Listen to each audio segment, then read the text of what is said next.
Hey everyone, welcome back to the Spector Creative channel. I'm Toy Guru Neitlich, and sorry this video is actually a little bit later. Got caught up this week in the human hunt, but it's over, it's in the past, and it's time to do some new videos. Today I want to talk about pairing. Kind of like how food and wine and cheese and other types of cheese, well, I guess crackers, go well together. Well, it's the same with toys and movies. Toy companies and entertainment companies work very hard to have figures come out when there's entertainment, like this Deathlock figure from Toy Biz.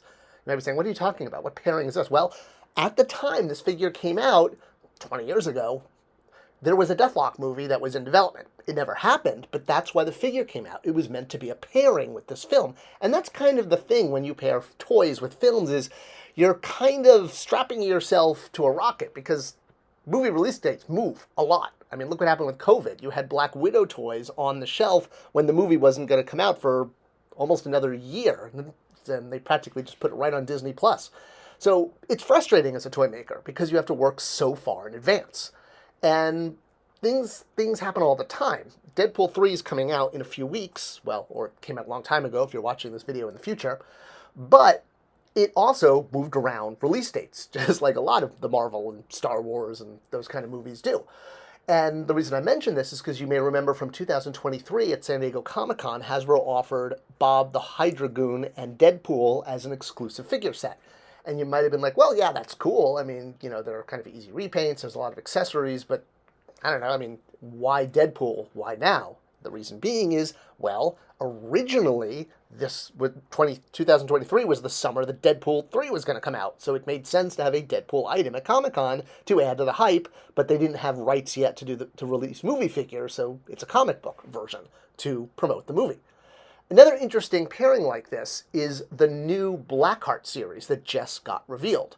And actually, before I jump into this whole series, because there was a huge dump of new figures this week, while I was very excited to finally get a Destiny figure, although I thought it was going to come with Mystique, I thought this Phoenix was going to be the Excalibur Rachel Summers Phoenix, because we already have like 4 of this one. I was so hoping that we were going to finish Excalibur when it was leaked that Phoenix was coming.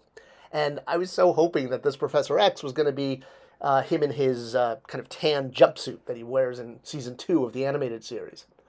But the other figures that were released, the ones that are part of the Blackheart wave, were, well, they're obviously themed. They're all kind of themed for the occult, shall we say. You know, you get Lilith, Queen of the Damned, or Dead, or something, this version of Wolverine that I've actually never seen before, but I'm sure people will correct me in the comments. Dracula, not the version I know. Another Brother Voodoo. Updates are always good. Lilith again. I probably should have not put that image in twice. Oh well, who cares? The point being is, this wave was developed as a pairing with the Engines of Vengeance. So even though Engines of Vengeance was promoted over a year ago, if you think fourth dimensionally, as Doc Brown would say, well, when the Blackheart wave ships is when this Ghost Rider Engines of Vengeance HasLab item was supposed to ship around the same time. So the wave was going to complement this. But because it never got funded, well, then now we have this random wave of occult figures and Mephisto's son. We don't actually get Mephisto because selling the devil at retail, well, I'll link to the video at the end on the whole issues with that. But you could see how, yeah, all the characters, including the Build-A-Figure, are linked directly to this failed HasLab project, and it was meant to complement it.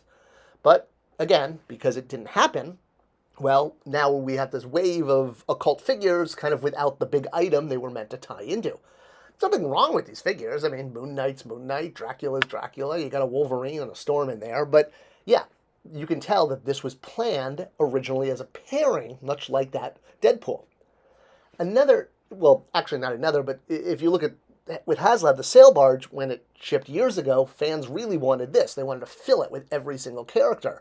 And if you're, you know, like me or Adam Paulus, and you own every figure ever made, hey, you can do this instantly. But for most people, they had to fill it with other things because figures for the sail barge were not readily available when the sail barge shipped. So they've stepped up their game and gotten quite a few sort of multi-packs and some reissues out at retail to help fill in the sail barge, but it took a while. It took, 2 or 3 years, because that's what I always say. It takes 2 or 3 years for planning, and at the time of the sail barge, they weren't thinking of, we also need to release figures to complement the HasLab item. Whereas they learned that lesson, and then with the Wheels of Vengeance, they did create a wave of basic figures, if you'll call it $25 Marvel Legends basic, and, well, they are deluxe versions, so I guess they're the basic. So it was supposed to do the same thing as this Klaatu or Barada or Kahiba, whatever his name is. Yeah, so they learned their lesson with the sail barge and now paired the HasLab item, except the HasLab item in this case didn't go through. So while it took a long time to get all the rest of the sail barge guys out there, it's really great to see that Hasbro is thinking ahead and they're now planning retail waves to complement HasLab items, even if the HasLab item doesn't go forward. I'm sure we will see lots of Cantina figures at retail next year when the Cantina ships. Yay! All right, but what about the opposite of this? When what might be called a happy accident happens. And I remember this happening a lot at Mattel. I remember Bill Beneke coming up to me like, "Wow, that was such an awesome happy accident," when this figure was featured in a comic book in the same time that we had the wave coming out. It's when things align that weren't planned. A really good example is the current, call it Capcom versus X-Men Cable figure that is now shipping. And you may have noticed it's actually pretty hard to find. I actually had to call around a whole bunch of comic book stores and finally ordered it on Big Bad Toy Store.